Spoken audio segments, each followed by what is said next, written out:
3 years. That is how long it took China to move 1 million people into a brand new city built from bare farmland in Inner Mongolia. America has been trying to rebuild Detroit for 40 years. Not build from scratch, rebuild. A city that already has the infrastructure, the roads, the water mains, the transit lines, and still cannot reverse its own decline after 4 decades of federal programs, state interventions, and private investment. China built a city for 1 million people in 3 years. America cannot fix a city it already has in 40. That gap is the subject of this video, and the reason behind it is the same reason that runs through every infrastructure comparison between these two countries. This is the channel that examines what urban development actually costs and who actually pays. Subscribe and tell us in the comments, do you think a planned city can ever really work? Detroit's peak population was 1,850,000 in 1950. The city was the manufacturing capital of the world. Every major American automaker had headquarters or major operations there. The per capita income was among the highest in the United States. The tax base was strong enough to support public infrastructure, parks, libraries, transit, schools, and water, which, by the standards of the era, was genuinely world-class. The original sin of Detroit was not a single decision. It was a structural dependency on a single industry that was making strategic choices, embracing automation, suburbanization, and overseas production, and those choices would systematically remove the human labor the city's economy was built around. By 1967, the tensions produced by that structural shift, concentrated in a black population that had been systematically excluded from the suburban migration that took the tax base out of the city limits, produced the uprising that accelerated the departure of the remaining middle class. By 1980, the population had fallen to 1,200,000. By 2010, to 713,000. The municipal government declared bankruptcy in 2013 with $18 billion in debt. It was the largest municipal bankruptcy in American history. What followed the bankruptcy is worth examining in detail because it represents the American system operating at its most ambitious. The bankruptcy restructuring completed in 2014 reduced Detroit's debt obligations by approximately $7 billion and freed up roughly $800 million for reinvestment in city services over a 10-year period. The state of Michigan provided an additional $650 million in what became known as the Grand Bargain, a package negotiated to protect pension obligations for retired city workers. The Kresge Foundation, the Knight Foundation, and the Ford Foundation collectively committed over $200 million in philanthropic investment to specific revitalization corridors. Dan Gilbert, the founder of Quicken Loans, relocated his company's headquarters to downtown Detroit and invested approximately $5 billion in downtown real estate over the following decade. By any reasonable measure, the post-bankruptcy intervention was substantial, sustained, and genuinely well-designed. 40 years of attempts to reverse this trajectory share a common structural feature. They all operated within the existing property rights framework, the existing political boundaries, and the existing requirement that any intervention produce outcomes that were politically acceptable to the constituencies that had to vote on them. Federal empowerment zones brought tax incentives. They did not bring population. Foundation investment brought genuine physical improvements to specific corridors. They did not address the vacancy rate across the remaining 90% of the city's residential land. Downtown investment brought commercial activity to a concentrated core. It did not reach the neighborhoods where the vacancy was concentrated. None of these interventions failed because they were poorly designed. They failed because the problem they were addressing, a city with infrastructure scaled for 2 million people and a tax base scaled for 600,000, cannot be solved by interventions that must work within the rules of American property law, American municipal governance, and American political accountability. Ordos was not built to solve that kind of problem. It was built to solve a different one. China's urbanization rate in 2000 was 36%. The government's economic development model required that number to reach 60% by 2020. That meant moving approximately 300 million people from rural agricultural settings into urban industrial and service economy settings within 20 years. The existing Tier 1 and Tier 2 cities, Beijing, Shanghai, Shenzhen, Guangzhou, could not absorb that volume without infrastructure collapse. New cities had to be built from nothing in locations where the land was available, the environmental impact was manageable, and the economic development mandate of the central government could be imposed directly without negotiating with existing urban constituencies. Ordos was one of approximately 30 such planned urban expansions initiated between 2000 and 2015. It had a specific economic rationale. The region sits above the largest coal reserves in China, and the government wanted an urban administrative center capable of managing that resource extraction at scale. The city was not built speculatively. It was built to house the bureaucratic, service, and logistics infrastructure required by an industrial operation already in progress 40 kilometers away. Here is what building a city for 1 million people from farmland in 5 years actually requires, and why it only works in one direction. The land was state-owned. No acquisition was required.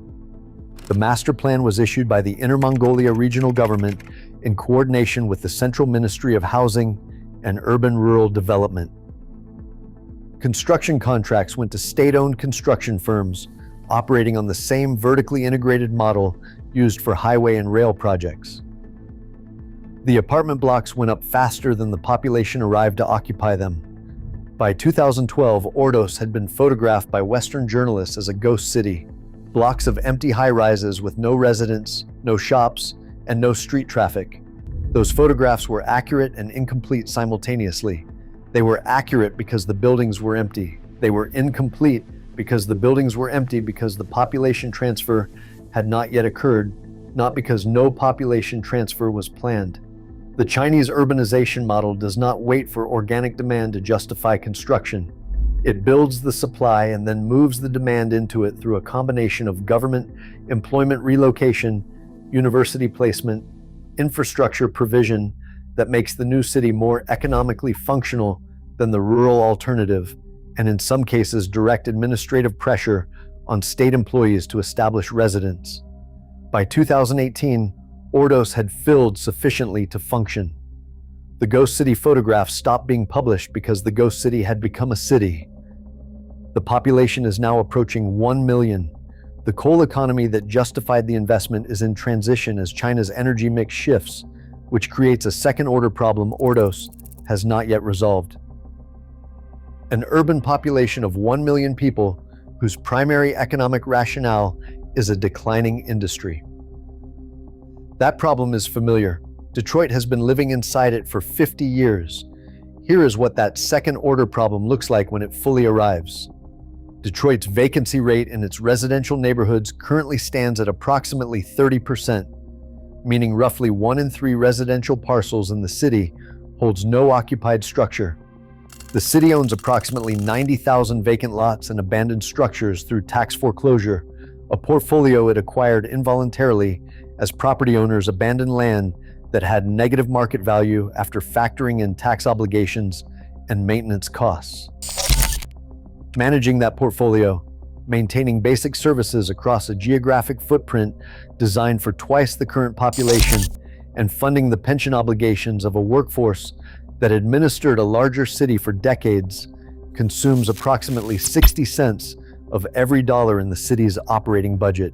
The remaining 40 cents funds current services for the 600,000 people who live there. That ratio does not improve without either a significant population increase or a significant reduction in the geographic area the city is responsible for maintaining. The American legal system makes the second option almost impossible. De-annexation, the formal reduction of a municipality's boundaries to match its actual population distribution, requires state legislative approval and has almost never been accomplished for a major American city. Detroit is legally obligated to maintain infrastructure across its full historic footprint, regardless of how many people use it. Ordos will face a version of this problem if its coal economy contracts significantly before an alternative economic base is established. The difference is that the Chinese government has both the legal authority and the administrative capacity to reassign the population to different cities if Ordos becomes economically unviable, in the same way it assembled the population in the first place. That option does not exist for Detroit. Three things look different now than they did at the beginning of this video. The first, Detroit and Ordos are not opposite stories. They are the same story in different phases. Detroit is what happens to a city built around a single industry when that industry declines. Ordos is what happens to a city built around a single industry before that industry declines. The difference is that Ordos is still in the phase where the industry is present. Detroit is in the phase that comes after. What Ordos looks like in 2050 will depend on whether China can successfully transition its coal economy to something else. If it cannot, Ordos will not be a ghost city. It will be Detroit, with the added complication that the Chinese government, which assembled the population by administrative decree, will face the consequences of that assembly when the economic rationale for it disappears. The second, the instruments that allowed China to build Ordos, state land ownership, administrative population transfer, vertically integrated construction without competitive procurement, centralized planning authority that does not require municipal consent, are also the instruments that make it impossible to replicate in a system built on private property rights, democratic accountability, and market-driven demand. This is not an argument for or against either system. It is a description of what each system can and cannot do. America cannot build Ordos. China cannot fix Detroit. Both statements are equally true, and the reason is the same. Each problem requires tools the other country's governance system does not have. The third, 40 years of Detroit recovery efforts have produced a downtown that is genuinely functional, a development pipeline in specific neighborhoods that is real, and a city that has stopped losing population at the rate it was losing it in 2010. That is not nothing. It is the result of working within a system that requires consent, protects existing property rights, and cannot relocate populations by administrative decree.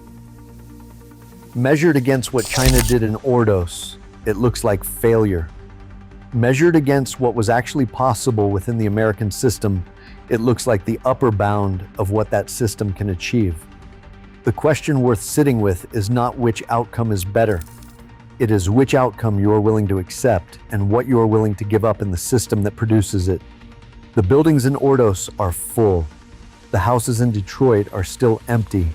The methods used to fill one of them are not available to the city trying to fill the other.